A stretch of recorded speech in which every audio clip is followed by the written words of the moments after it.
Hai Good Kids, hai Losa Titis. Halo Losa Merni. Good Kids di rumah apa kabar? Semoga semuanya dalam keadaan sehat ya. Losa-losa di sini juga dalam keadaan sehat. Good Kids, gimana hari ini sudah siap untuk memuji Tuhan? Siap Losa. Gak kedengaran, siap untuk memuji Tuhan? Siap Losa. Yeay, kita harus siap untuk memuji Tuhan. Losa undang untuk semua bangkit berdiri, kita mau mempersiapkan hati kita untuk memuji Tuhan, kita datang kepada Tuhan, kita ucapkan syukur kepada Tuhan karena Tuhan telah memelihara kita selama 1 minggu belakangan ini. Kita angkat pujian, Bapa aku datang padamu.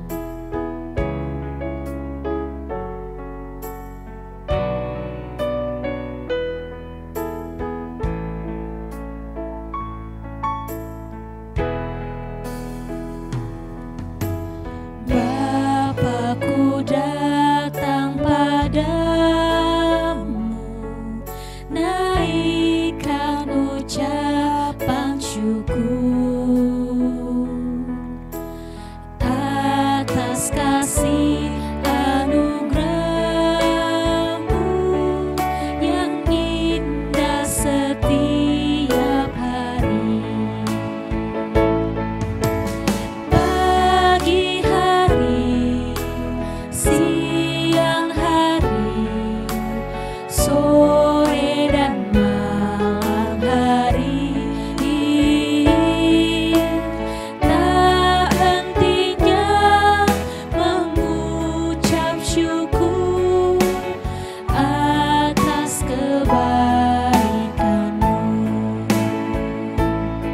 Kita angkat sekali lagi, kita katakan, Bapa aku datang padamu.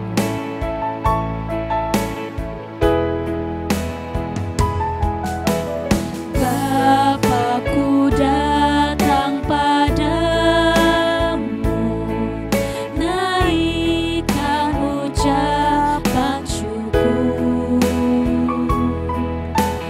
atas kasih anugerah-Mu yang indah setiap hari.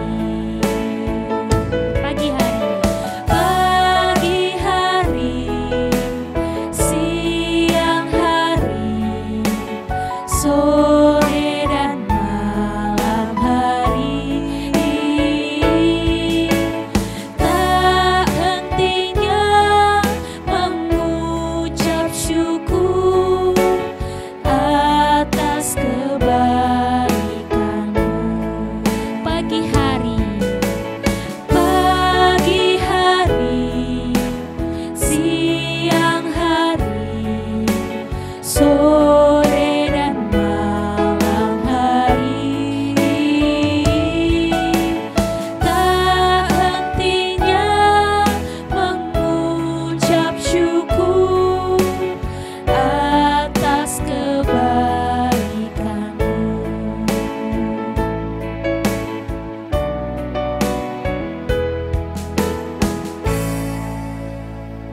Good Kids, mari kita berdoa. Selamat pagi Tuhan Yesus, terima kasih kami boleh diberi kesempatan untuk beribadah kembali kepadamu. Terima kasih Yesus, biarlah Tuhan yang memberkati ibadah ini, biarlah kami terus dapat menikmati Tuhan di dalam kehidupan kami. Tuhan Yesus, inilah ibadah kami serahkan ke dalam tangan-Mu. Dalam nama-Mu kami telah berdoa, haleluya, amin. Good Kids masih tetap berdiri, kita mau memuji Tuhan, kita mau katakan bahwa di dalam Tuhan kita pasti bersuka cita. Losa Titis hari ini bersuka cita enggak? Bersuka cita pastinya Losa. Ya, kita mau mengangkat pujian, I've got the joy, joy, joy. Semuanya bertepuk tangan ya.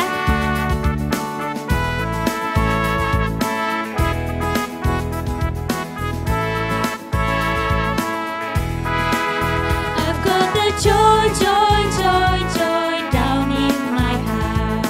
Down in my heart, where? Down in my heart. I've got the joy, joy, joy, joy down in my heart. Down in my heart.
dipersilakan untuk duduk kembali. Saat ini mari kita persiapkan hati kita untuk mendengarkan firman Tuhan yang menjadi penuntun bagi setiap kehidupan kita. Untuk itu kita angkat pujian, Yesus itulah satu-satunya.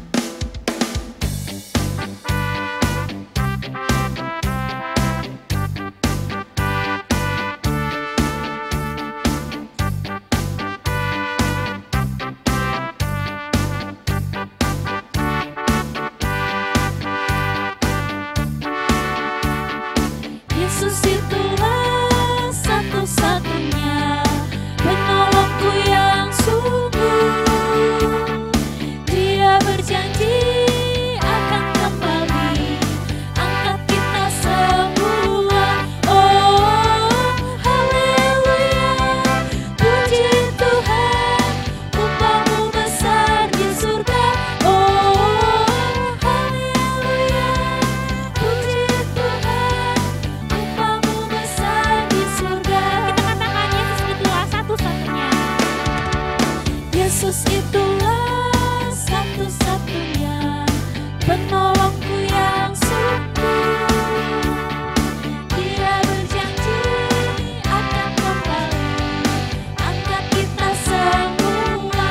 Oh, haleluya, puji Tuhan, upahmu besar di surga. Oh, haleluya, puji Tuhan, upahmu besar di surga.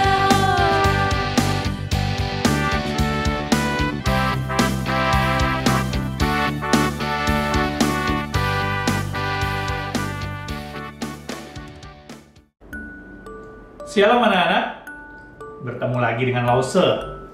Lause senang bisa ketemu lagi sama kalian dan saat ini kita mau bersama-sama mendengarkan firman Tuhan. Yuk, kita bersama-sama mempersiapkan hati kita. Kita berdoa terlebih dahulu supaya Tuhan tolong kita bisa mendengarkan dengan sungguh-sungguh. Mari kita berdoa.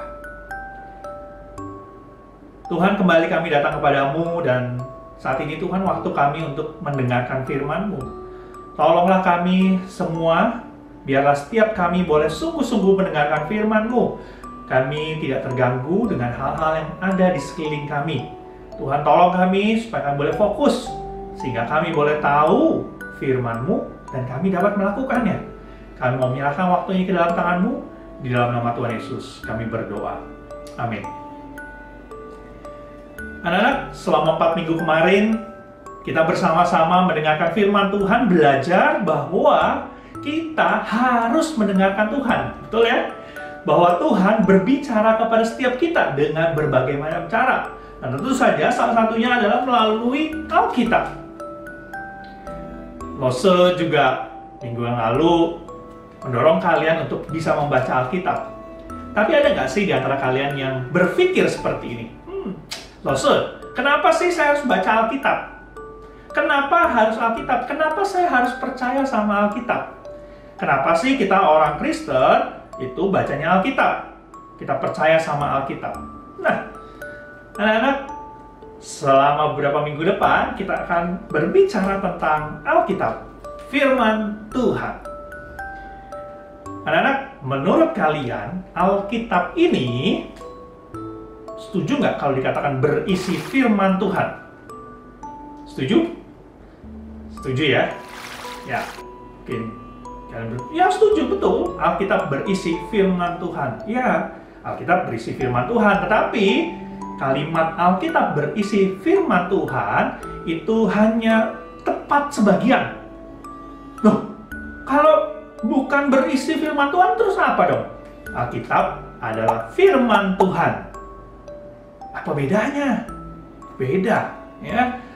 Alkitab berisi firman Tuhan dengan Alkitab adalah firman Tuhan, ini berbeda. Langsung kasih contoh. Misalnya nih anak-anak ya, Lause punya kopi.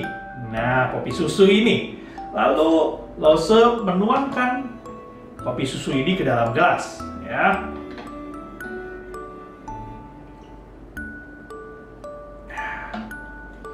Nah, wangi sekali kopinya. Nah, anak-anak, waktu Lause bilang gelas ini berisi kopi, betul atau enggak? Betul, betul ya. Kalau Lause bilang gelas ini berisi susu, betul nggak? Betul ya. Kalau Lause bilang gelas ini berisi gula, betul nggak? Betul juga, karena memang ada gulanya. Kalau Lause bilang gelas ini berisi udara, betul nggak? Betul juga, karena nggak penuh. Betul ya? Jadi, nggak sepenuhnya isinya adalah kopi. Tapi di dalamnya ada susu mungkin, ada kopi, ada udara, dan sebagainya. Seperti itu ya. Jadi, isinya nih macam-macam. Anak-anak, waktu kita bilang Alkitab berisi firman Tuhan, berarti mungkin nggak Alkitab isinya ada bagian-bagian tertentu yang bukan firman Tuhan? Mungkin saja kalau kita berkata Alkitab berisi firman Tuhan. Kenyataannya bukan seperti itu. Kenyataannya Alkitab adalah firman Tuhan. Anak-anak, Alkitab ini bukan sekedar berisi firman Tuhan, tetapi Alkitab adalah firman Tuhan. Semua isi yang ada di dalam Alkitab ini adalah firman Tuhan. Tidak ada bagian apapun di dalam Alkitab ini yang bukan firman Tuhan. Semuanya adalah firman Tuhan. Ingat ini ya, Alkitab adalah firman Tuhan. Loh, terus kok bisa Lause bilang Alkitab ini adalah firman Tuhan? Buktinya apa? Nah, kita sama-sama coba lihat ya anak-anak ya. Beberapa hal yang menyatakan mungkin yang kita bisa simpulkan ini adalah firman Tuhan. Yang pertama, anak-anak, di dalam Alkitab berulang-ulang dikatakan Allah berfirman. Begitu, Allah berfirman. Coba kita bisa buka di dalam Yosua 20 ayat 1. Berfirmanlah Tuhan kepada Yosua demikian. Katakanlah kepada orang Israel begini. Tentukanlah bagimu kota-kota perlindungan dan seterusnya. Dikatakan apa? Berfirmanlah Tuhan. Bagian yang lain lagi. Ya. Keluaran 13 ayat yang pertama. Bunyinya seperti ini. Berfirmanlah Tuhan kepada Musa. Kuduskanlah bagiku semua anak sulung, semua yang lahir terdahulu dari kandungan pada orang Israel, dan seterusnya. Satu lagi ya. Yeremia 1 ayat yang kedua, 4, dan 7. Dalam zaman Yosia bin Amon, Raja Yehuda, dalam tahun ke-13 dari pemerintahannya, datanglah firman Tuhan kepada Yeremia. Ayat yang keempat. Firman Tuhan datang kepadaku, bunyinya. Ayat yang ke-7. Tetapi Tuhan berfirman kepadaku. Anak-anak, ini baru sebagian yang dikatakan berfirmanlah Tuhan. Jadi kita melihat di sini ya, nanti kalian bisa lihat lagi pada bagian-bagian firman Tuhan yang lain, Alkitab ini yang lain, dikatakan berfirmanlah Tuhan. Berfirmanlah Tuhan, berfirmanlah Tuhan. Artinya apa? Ini adalah firman Tuhan. Ini adalah firman Tuhan. Yang kedua, berulang kali dikatakan Allah memerintahkan orang untuk menuliskan firman-Nya. Kita buka coba ya. Keluaran 34 ayat 27. Berfirmanlah Tuhan kepada Musa. Tuliskanlah segala firman ini, sebab berdasarkan firman ini telah kuadakan perjanjian dengan engkau dan dengan Israel. Tuhan memerintahkan Musa untuk menuliskannya. Yeremia lagi, Yeremia 30 ayat 1 sampai 2. Firman yang datang dari Tuhan kepada Yeremia, bunyinya, beginilah firman Tuhan Allah Israel, tuliskanlah segala perkataan yang telah kufirmankan kepadamu itu dalam suatu kitab.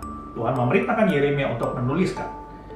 Satu lagi, Wahyu 1 ayat 19. Nah, karena itu tuliskanlah apa yang telah kau lihat, baik yang terjadi sekarang maupun yang akan terjadi sesudah ini. Tuhan memerintahkan Yohanes untuk menuliskan apa yang ia lihat. Suruh tuliskan. Jadi anak-anak, kita bisa melihat bahwa ini Alkitab seluruhnya adalah firman Tuhan. Tadi baru bagian-bagian kecil ya yang kita Baca, kalian nanti bisa lihat lagi yang lain. Nah, yang lain lagi, anak-anak. Kalian tahu nggak? Di dalam Alkitab itu ada nubuat-nubuat. Nubuat-nubuat adalah perkataan dari Tuhan, firman Tuhan tentang yang akan terjadi nanti, gitu ya. Dan semua nubuat ini bukan ramalan. Kalau ramalan bisa terjadi, bisa tidak. Tetapi nubuat ini pasti terjadi.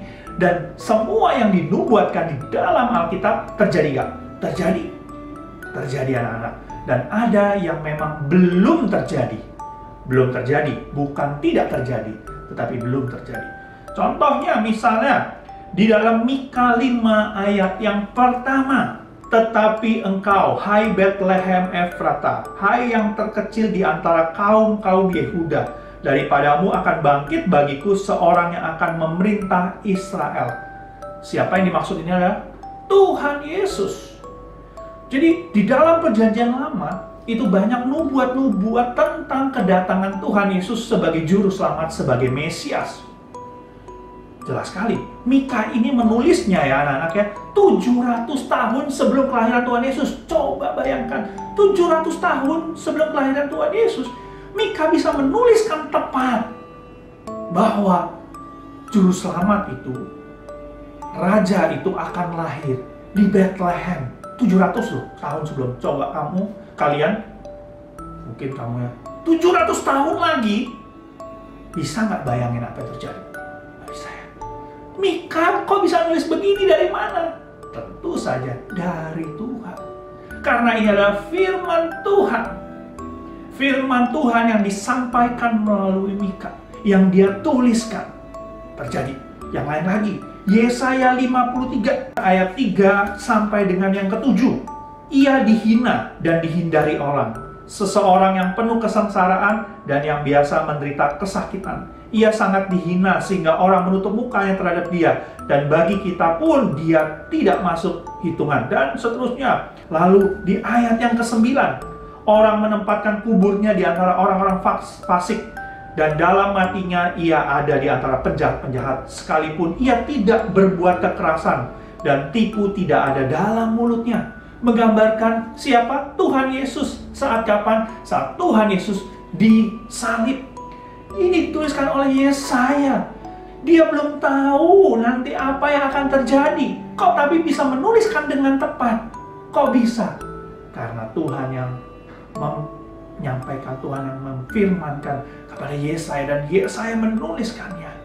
Terjadi dengan tepat. Kok bisa? Tentu saja karena ini adalah firman Tuhan. Anak-anak, kita melihat ini adalah bukti-bukti bahwa Alkitab ini adalah firman Tuhan.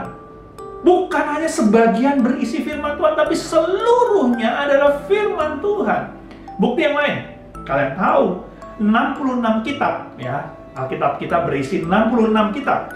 Yang terdiri dari 66 itu kurang lebih yang menulisnya itu ada berapa? 40 orang, kurang lebih 40 orang. 40 orang gitu ya anak-anak. Dan mereka nulisnya beda-beda zaman loh. Nggak sama. Nggak dalam satu waktu. Ya, beda zaman. Rentangnya itu kurang lebih diperkirakan 1.500 tahun. Jadi bisa jadi banyak di antara mereka nggak pernah ketemu satu sama lain. Mereka nggak kenal satu sama lain. Ya, mereka bahkan tempat tinggalnya itu beda-beda. Ada yang di padang gurun, ada yang di istana, ada di kota besar, ada yang di desa. Pendidikan mereka pun beda-beda. Tetapi kalian tahu, yang dituliskan di dalam Alkitab itu semuanya bisa selaras, satu, punya kesatuan. Contohnya nubuat-nubuat tadi. Kok bisa sama ya? Yang diceritakan kisahnya kok sama, nubuatannya kok bisa sama? Apa yang mereka tuliskan itu kok bisa nyambung ya, satu sama lain, saling mendukung ya? Kok bisa? Karena Tuhan yang memfirmankannya. Contoh seperti ini anak-anak. Misalnya, Lause tunjuk 40 anak dari kalian. 40 dari antara kalian. Kalian Lause tunjuk, lalu Lause bilang gini, anak-anak, kalian yang Lause tunjuk silahkan menuliskan sesuatu. Nulis apa Lause? Terserah tulis. 1 halaman. Kira-kira menurut kalian, tulisan 40 anak yang Lose tunjuk bisa sama nggak? Nggak bisa ya, nggak bisa sama, pasti beda-beda. Yang satu mungkin tulis tentang makanan, yang satu tulis tentang sekolah, yang satu tulis tentang pandemi, yang satu tulis tentang bermain, yang satu tulis tentang sakit, dan lain sebagainya, beda-beda. Nggak bisa sama. Kecuali Lose bilang, anak-anak 40 kalian yang Lose tunjuk, kalian semua tulis tentang makanan yang namanya bakso. Silahkan kalian tulis. Baru bisa sama, betul? Ya, kalau Lose sudah tentukan, Lose yang atur, semua bisa sama. Nah, kenapa penulis Alkitab yang berbeda-beda ini bisa menuliskan hal yang sama? Karena ada yang mengatur, ada yang memberitahu. Siapa dia? Tuhan. Tuhan yang mengatur, Tuhan yang memfirmankan, Tuhan yang menyampaikan, sehingga mereka ini, walaupun zamannya berbeda, walaupun pendidikannya berbeda, walaupun tempat tinggalnya berbeda, walaupun tidak saling kenal, tetapi mereka bisa menuliskan hal yang sama. Jadi anak-anak, kalian bisa lihat ya, betapa luar biasanya Alkitab yang kita miliki ini. Anak-anak, Alkitab juga tidak bisa habis untuk kita pelajari. Kita kalau membaca setiap hari kalian pelajari yang bagian yang sama, kalian akan mendapatkan suatu pelajaran yang sama. Kalau kalian belajar buku, misalnya matematika, IPA mungkin ya, atau mata pelajaran yang lain, sekali kalian belajar sudah selesai. Waktu kalian baca lagi, yang kalian dapatkan ya sama, tidak akan berbeda. Tetapi waktu kamu membaca Alkitab, kamu membaca bagian yang sama, saat yang kedua kali, saat yang ketiga kali, kamu akan bisa mendapatkan hal yang berbeda. Karena ini adalah firman Tuhan. Dan yang luar biasa, saat kamu membaca Alkitab, firman Tuhan ini bisa berbicara kepada kamu. Alkitab ini, tulisan yang ada dalam Alkitab bisa berbicara kepada kamu. Kok bisa? Ya karena ini adalah firman Tuhan. Firman Tuhan yang hidup, yang bisa berbicara. Biarlah Alkitab ini, yang adalah firman Tuhan, boleh terus memimpin hidupmu, menuntun hidupmu. Dan biarlah firman Tuhan ini terus boleh menyertai kamu selalu. Kita mau hafalkan satu bagian firman Tuhan yang minggu lalu kita sudah hafalkan bersama-sama. Dari mana? 2 Timotius 3 ayat ke-16. Oke, kalian sudah hafal? 2 Timotius 3 ayat yang ke-16. Sudah hafal? Kita coba ya. 2 Timotius 3 ayat 16. Segala tulisan yang diilhamkan Allah memang bermanfaat untuk mengajar, untuk menyatakan kesalahan, untuk memperbaiki kelakuan, dan untuk mendidik orang dalam kebenaran. Kita coba sekali lagi ya anak-anak ya. 2 Timotius 3 ayat 16. Segala tulisan yang diilhamkan Allah memang bermanfaat untuk mengajar, untuk menyatakan kesalahan, untuk memperbaiki kelakuan, dan untuk mendidik orang dalam kebenaran. Jadi, mari kita terus percaya, kita terus berpegang kepada firman Tuhan. Anak-anak, langsung mengajak kita bersama-sama berdoa. Mari kita bersatu dalam doa. Tuhan, terima kasih untuk firman-Mu yang boleh Kau berikan kepada setiap kami. Terima kasih untuk Alkitab yang boleh kami miliki. Biarlah firman-Mu ini boleh menjadi pegangan hidup kami. Biarlah kami selalu percaya, kami selalu bersandar, kami selalu menjadikan Alkitab yang adalah firman-Mu ini menjadi pegangan hidup setiap kami. Kami memberkati dan menolong anak-anak-Mu ini, biar mereka terus boleh bertumbuh di dalam Engkau. Terima kasih Tuhan. Di dalam nama Tuhan Yesus, kami berdoa dan mengucap syukur. Amin. Oke anak-anak, ibadah kita selesai sampai sini. Sampai jumpa minggu depan. Tuhan Yesus memberkati. Dadah.